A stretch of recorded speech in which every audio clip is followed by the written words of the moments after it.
What's all this buzz about going green? Businesses, community groups, and people like you are making sustainability work all over St. Louis. Welcome to Growing Green with Missouri Botanical Gardens' Gene Ponzi and green resources you can use. Now, here's Green Gene Ponzi on the Big 550 KTRS. Good afternoon. Glad to have you here on Growing Green St. Louis.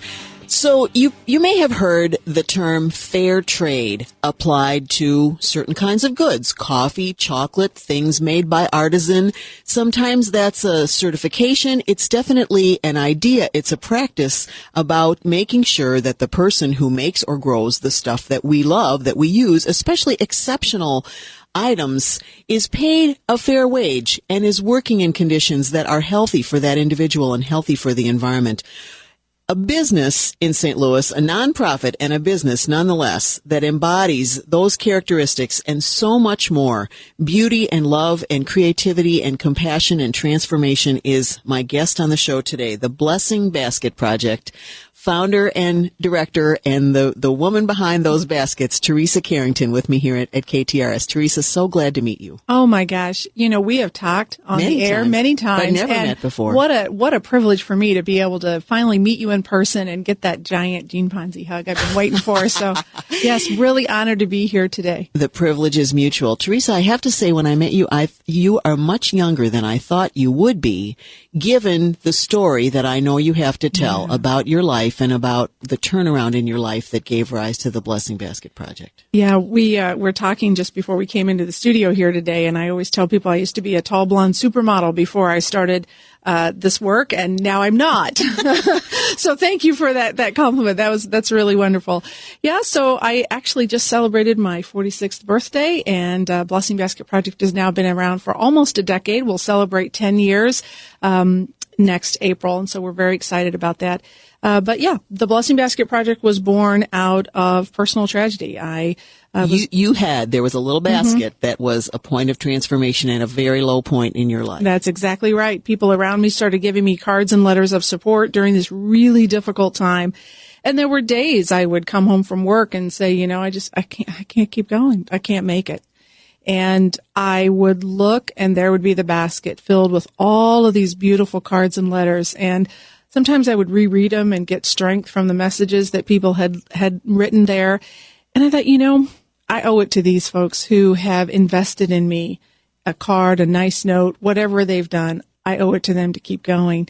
And it was that basket, those beautiful cards and letters, which I still have today, and I continue to add to my blessing basket every day. So I started calling it my Blessing Basket, and I started to go and talk to women's groups about overcoming struggle and hardship, and I spoke from my Blessing Basket. They said, where'd you get that? I want one of those. And that was the seed that started today what you know as the Blessing Basket Project, which is a global nonprofit organization with its world headquarters here in St. Louis, Missouri. It's really just my attempt to pay forward what people have done for me in my life. Well, that statement, Theresa Carrington, just my attempt, that is an enormous understatement, considering 10 years, huge accomplishments in just under 10 years. And so many relationships and so many lives transformed. Theresa, just describe the kind of general gist. What is the principle behind how the Blessing Basket Project operates? The connection with the artisans and the wages and all of that. Okay, so the Blessing Basket Project developed a prosperity wages model, which means that the artisan gets at least 2.5 times fair trade. So we're here in the studio, and I've brought a number of baskets into the studio today. 2.5 times fair trade. So there is a standard for something like, for paying artisans for doing things like making baskets. That's exactly right. What is that standard? So, or who sets it? Well, if I'm following all of your questions correctly, so prosperity wages, we guarantee the artisan 2.5 times fair trade. And the way that we establish what is fair trade in that local market is we will often send undercover shoppers into the local marketplace. Generally, they are locals, and we have them buy baskets. And then we assess how much they paid for those baskets. And we know that those baskets that were bought from the shop owners, we send very trusted people in, and we get to the bottom of what the artisan actually got. Sometimes we'll send in people who try to sell a basket to a shop owner. So we can establish for sure what is the going rate. That's what fair trade means, is what is the going rate in the marketplace. And then various companies will try to slightly beat that or at least meet the local price. And so the Blessing Basket Project takes that local price that we've established through these very, very unique ways that we do, and we say, all right, if this is the local market rate for this basket, we're going to beat that by at least 2.5 times. And I'm holding a basket here from Bangladesh, and in Bangladesh, we beat it by more than 6 times. And so we have reestablished what is now considered fair trade. For example, in Ghana, basket middlemen in Ghana have to pay significantly more today than they did when the Blessing Basket Project started. And I have to tell you, when I go to these countries, I have been cursed out in many different languages. The middlemen do not like me. They know exactly who I am. They know exactly what I represent.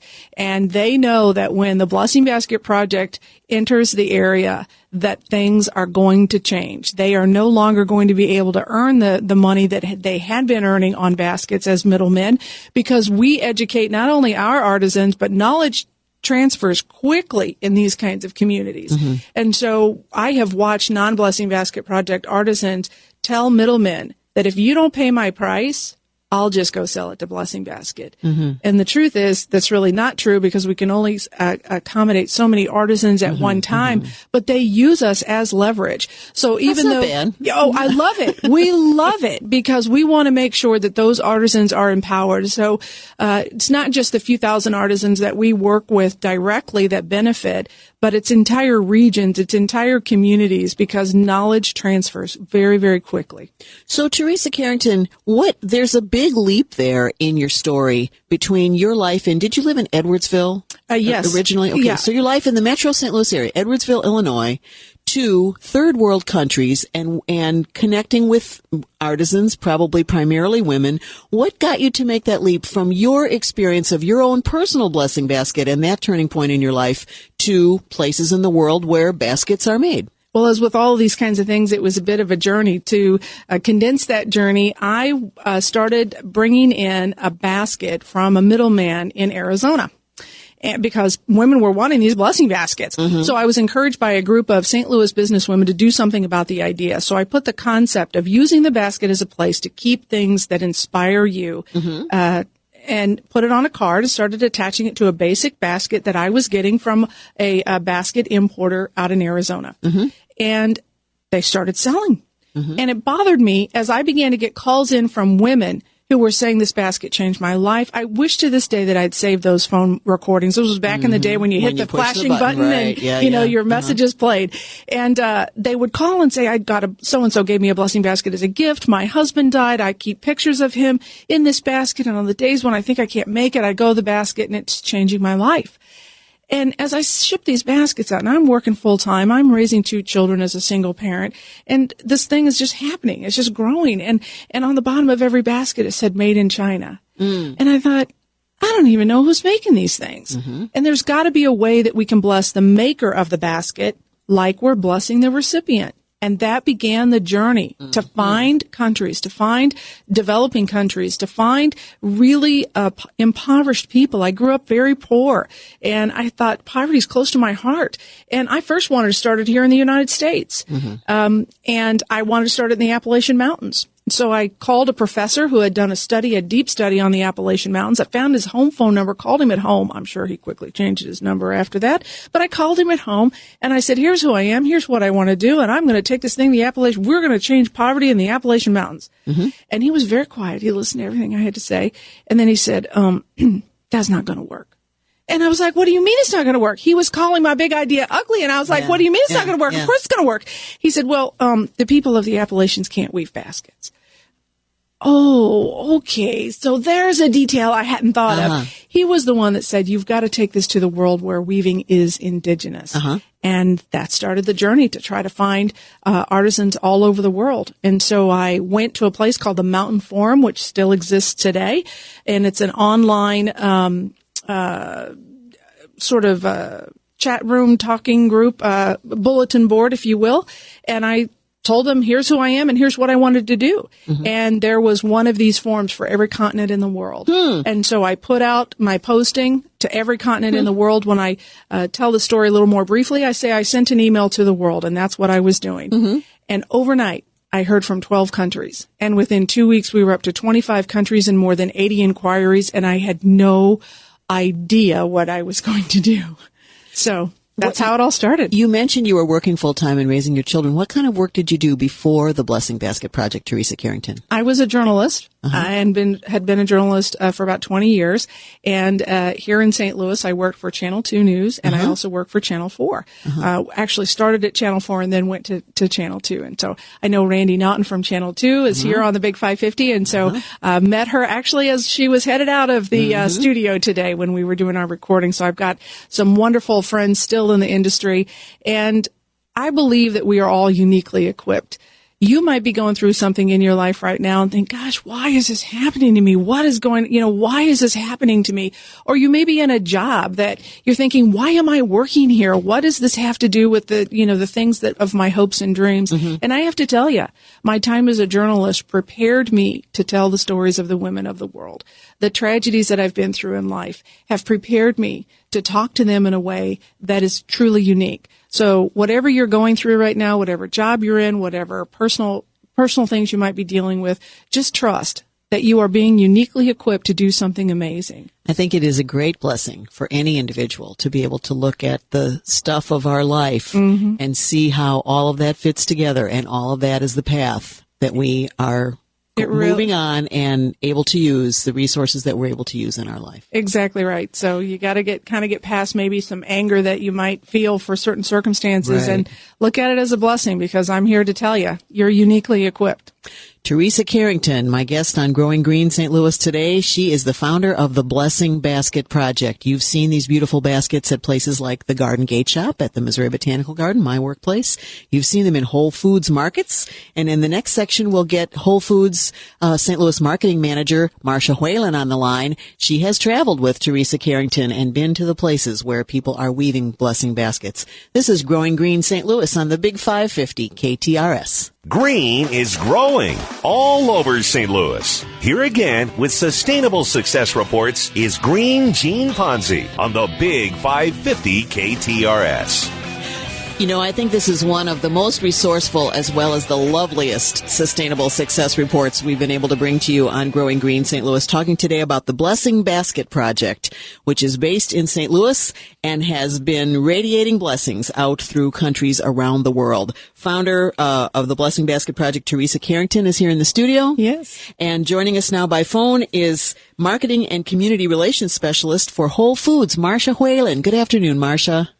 Good afternoon, Jean. Thank you. Good to talk to you, and thanks for talking to us today on your day off. Oh, absolutely.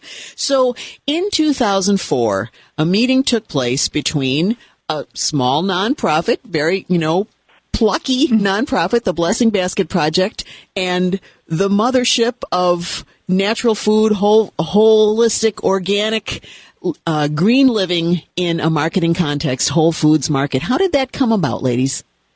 I would love to hear Marcia's version of this story, because I think it's going to be quite funny, much funnier than my version. Oh. Marcia and I had go ahead, Marcia. I'm going to tell them how we met at just the very first, and then I want to hear your version of the story about how we brought blessing baskets to Whole Foods Market. But as I mentioned in our first segment, I was a journalist for 20 years, and that brought me across Marcia's path. She was doing the work then that she is today, and I was doing a story for Channel 2, I believe, about healthy cleaning, and that's when I first met Marcia. And so I remembered who she was when this little project began going on in my basement. And so I want to hear Marcia's version of the crazy meeting that she so graciously allowed the first time we met about Blessing Basket. Well, Theresa, as you know, after you left the media industry, we did not see each other for some time. We had done a few stories together about a variety of topics at the store. And having not seen you for quite some time, I was in a meeting in our whole lifestyle center, and as I remember it, you came bounding into the room and huffing and puffing and so excited about a project that you were working on. And you really didn't share much about it with me at the time, just that you insisted that we set up a meeting at some point in the near future, which we did.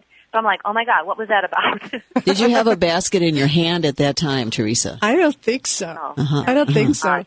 No, I didn't see the baskets until we actually had our first meeting, where I learned about the story of the weavers, about the level of poverty that they were dealing with, the fact that these weavers were in a community of people where everyone knew how to weave, and so there were just pennies that they were being paid to make these incredible baskets in their own communities.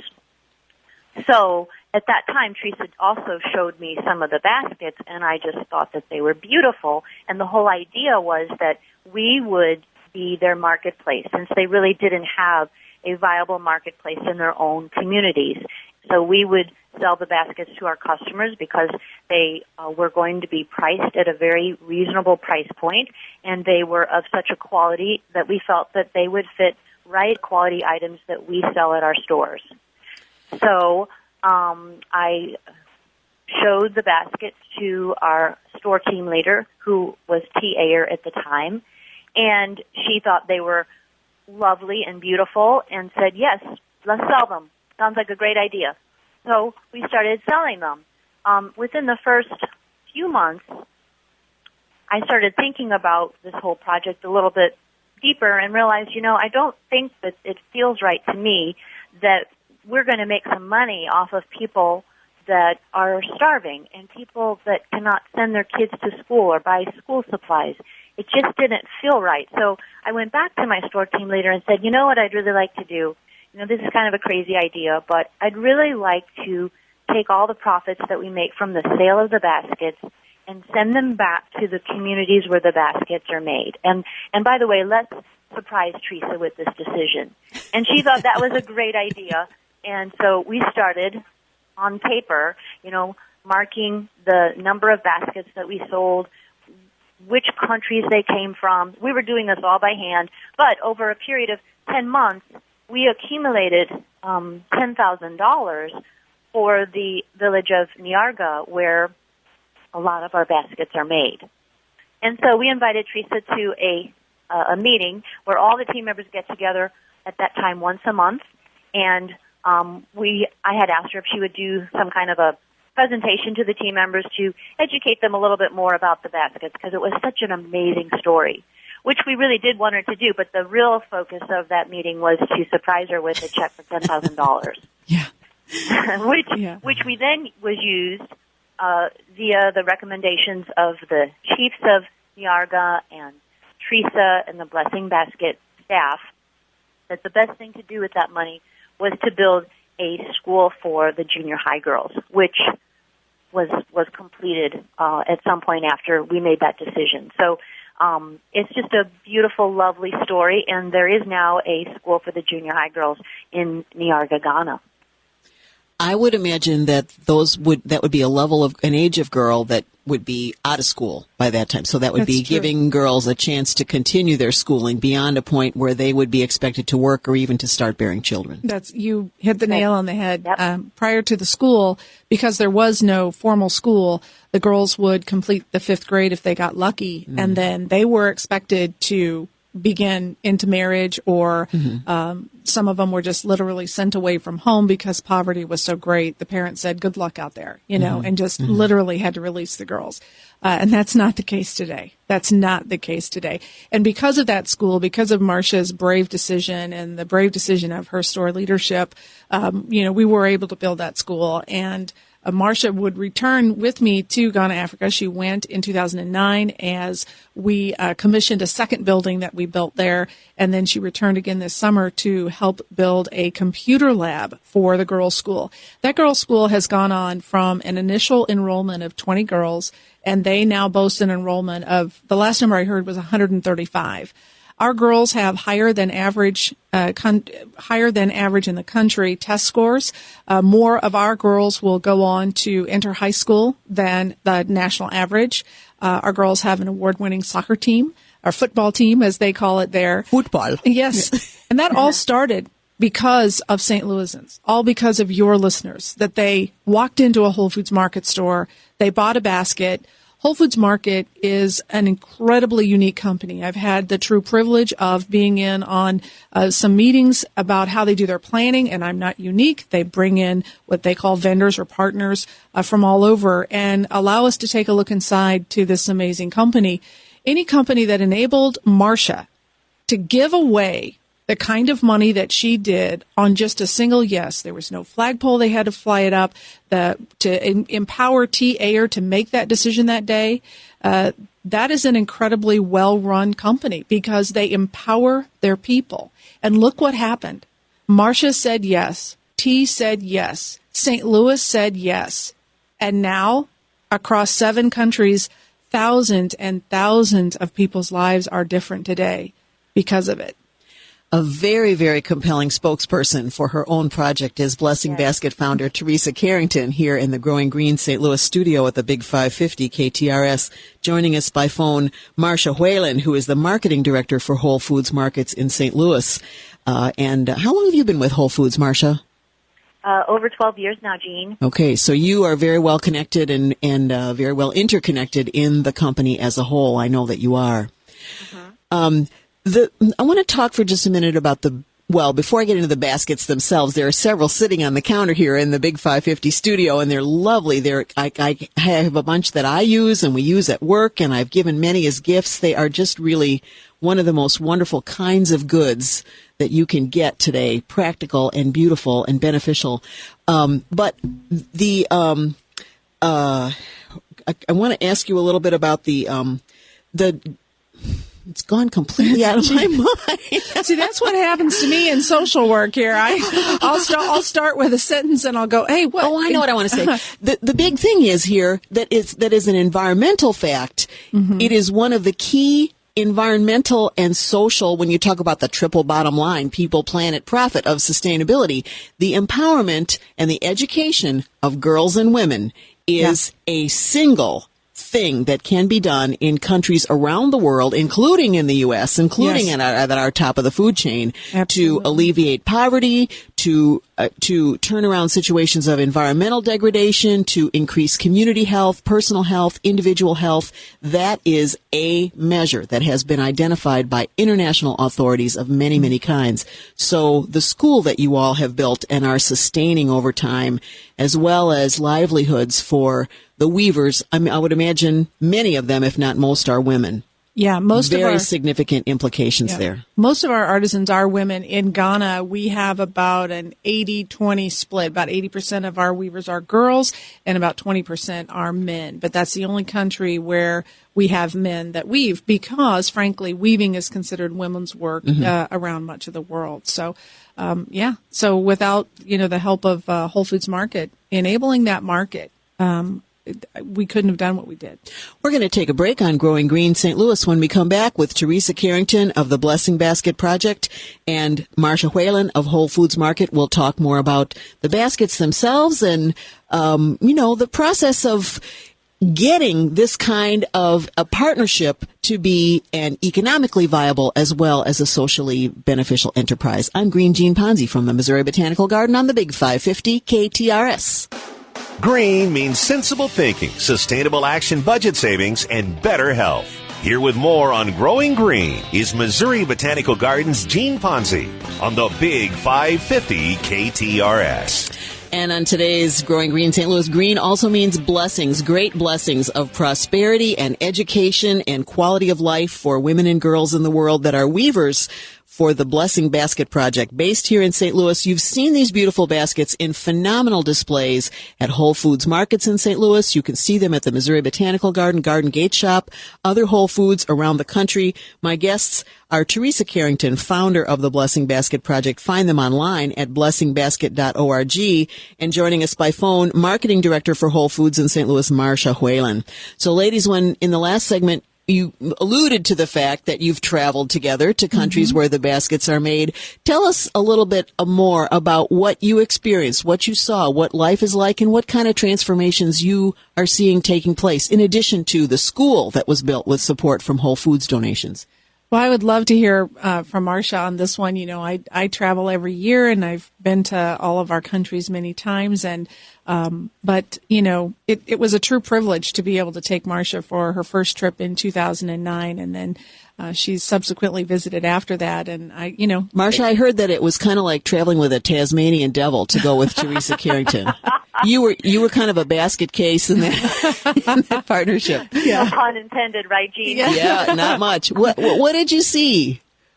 Well, it was an amazing experience to be able to travel with Theresa to the village of Ghana to meet some of the basket weavers that I had met through paper or met through stories from Theresa.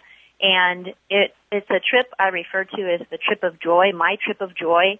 And just from the beginning to the end, it was a truly beautiful and amazing experience. And but I could see when I was there that it was an environment that I had never personally witnessed before. So there were homes made from mud with thatched roofs, and there was no electricity. There's no running water. There were some wells in the village at that time, but this is a village that's very spread out, and people had to walk long distances to fill buckets and pots of water to take back home. So it's just a very, very different environment. There were not many domesticated animals like cows and goats and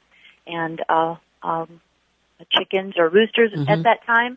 But what I did notice, now that was in 2009 when I went the first time, and then I went back this past June of this year for my second visit to that same village, and I was very surprised and pleased to see that there were many changes in the village since I had been there. Many of the homes, well, there were many more homes that had been built.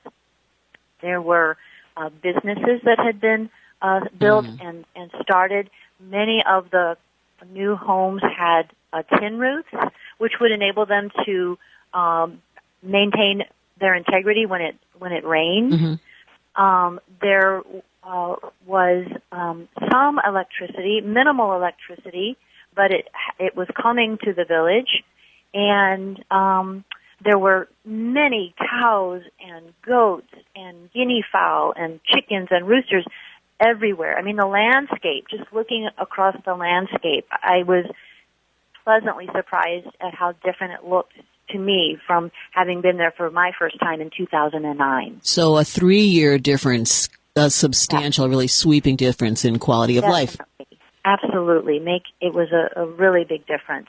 And it sounds like from what you're describing, Marcia Whelan, that wasn't like a giant upswell of consumerism. It was just like getting to have a basic quality of life as opposed to, all of a sudden we want large screen televisions and blah, blah, blah, blah. Right. Yeah. Exactly. Yeah.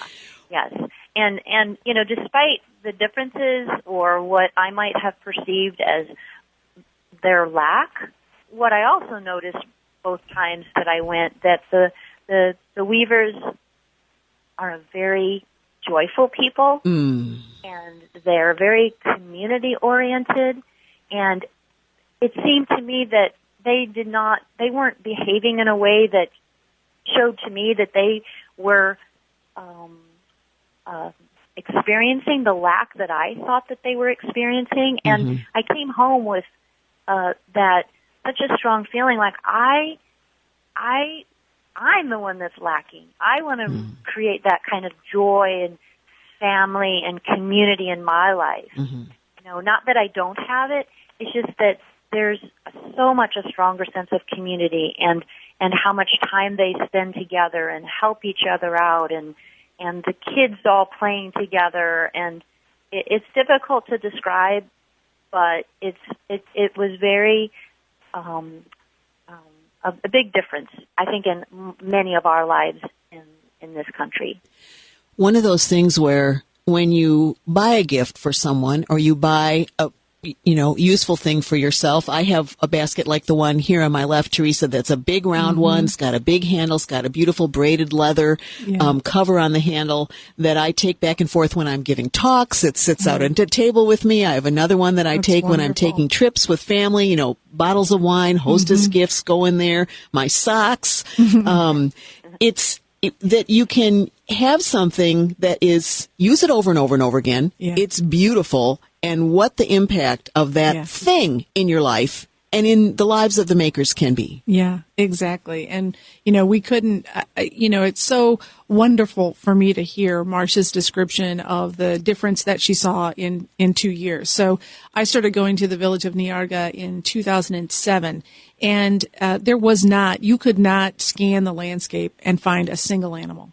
They just weren't there because poverty had gripped this village so deeply that any asset, and an animal is considered an asset there, cows, chickens, and so forth. They first sign of life trouble, they would have to sell or consume this asset. And so the fact that even in that 2-year period of time, when Marcia went the first time, you could begin to see just a few animals around. And by the time she visited again, they're just so plentiful. I mean, we have one of our artisans, I'm thinking, Marcia, of Big Joe, who accumulated 12 cows. And then he started selling and bartering those. And he went into the cow business where he would rent the oxen to plow the fields. And the number of businesses that have been started in this small community, I don't even know the count.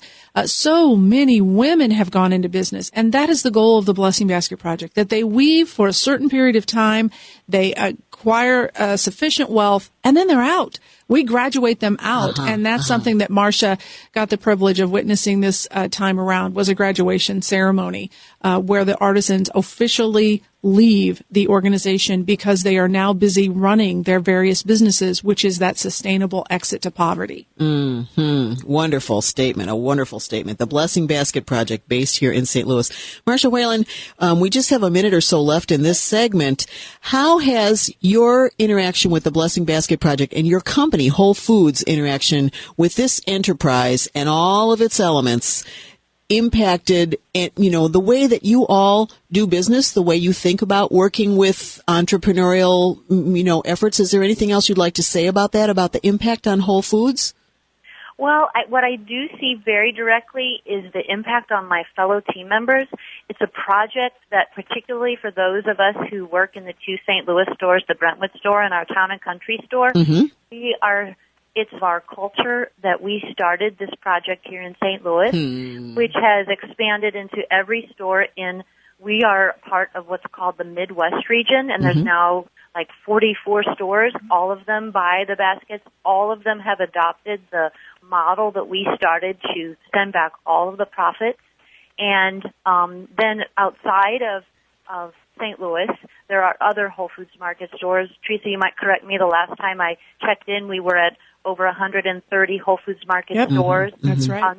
Not all of them have adopted that donation payback model, but just the fact that they're buying the baskets just continues to make this project such a beautiful, beautiful story. And the team members in St. Louis get to feel so immensely proud about the fact that we have been a part of this from the very beginning. And we get to share that story with our customers in a way that just makes all of us smile and beam with pride.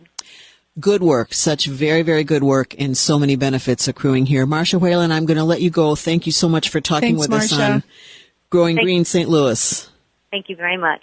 Marcia Whelan, she's the marketing director for Whole Foods in St. Louis, and a partner, as you heard, in multiplying the blessings of the Blessing Basket projects through the retail world. I'm Green Jean Ponzi from the Missouri Botanical Garden. We'll be back in just a minute with some closing thoughts. Now, a few last words in today's Growing Green Conservation with Green Jean Ponzi and her guests. Celebrating the Blessing Basket Project today. BlessingBasket.org. You'll find them online. Founder Theresa Carrington here with me in the studio. Theresa, you have an amazing feature that allows people to connect with the person who made their basket. That's exactly right. We have developed very unique technology that you'll find nowhere else in the world, and we call it Artisan and You.